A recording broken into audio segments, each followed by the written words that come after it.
तो आग तो लग गई। अब प्रशासन जांच की बात कर रहा है। अचानक सुपर एक्टिव हो गया। बताया जा रहा है कि जनाब हम ये कर रहे हैं, हम वो कर रहे हैं, लेकिन सवाल ये कि ये सब पहले क्यों नहीं किया गया? जिसका पूरा परिवार उजड़ गया उसे जवाब कौन देगा? गुरुग्राम के उस परिवार के बारे में सोचिए जो आया तो अपने पिता का इलाज करवाने था, लेकिन कौन जानता था कि लापरवाही की आग में पूरा परिवार जलकर खाक हो जाएगा। एक परिवार जो हंसता खेलता था, एक परिवार जो किसी अपने की बीमारी का इलाज करवा रहा था, एक बेटा जो बीमारी में अपने पिता का सहारा बना हुआ था, एक पत्नी जो बीमार पति की देखरेख के लिए दिल्ली आई हुई थी,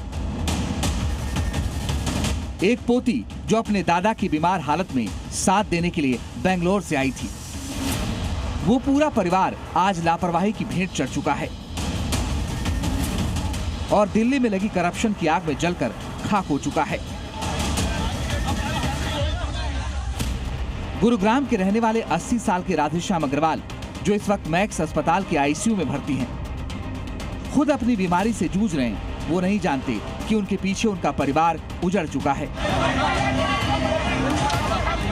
अब राधेश्याम को देखने के लिए उनका बेटा अस्पताल नहीं आएगा, उनकी पत्नी अस्पताल में उनसे मिलने नहीं पहुंच पाएंगी, उनकी बहू, उनकी पोतियां, कोई नहीं आएगा, क्योंकि इन सबको सिस्टम ले चुका है। गुरुग्राम के विवेक अग्रवाल, उनकी पत्नी तर्जनी, उनकी मां, उनकी दोनों बेटियां, उनके मामा, उनकी मौसी, उनके मौसा, सब मालवीय नगर के इस होटल में लगी आग में जिंदा जल गए। जिस पिता का इलाज मैक्स में करवाने के लिए वो दिल्ली के इस होटल में थे, अब वही पिता अस्पताल में अकेले रह गए।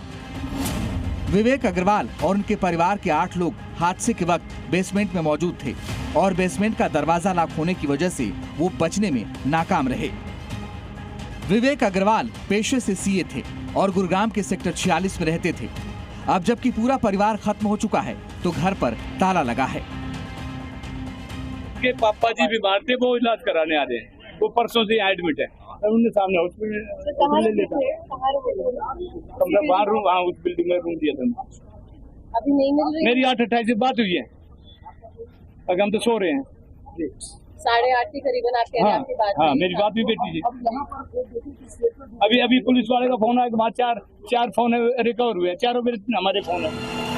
विवेक ने बेसमेंट में फंसे होने के बाद अपने भाई को भी कॉल किया और कहा कि हम बेसमेंट में फंस चुके हैं, बचा लो। लेकिन जब तक भाई पहुंचा तब तक सब कुछ खाक हो चुका था और एक पूरा परिवार खत्म हो चुका था। ब्यूरो रिपोर्ट, जी मीडिया।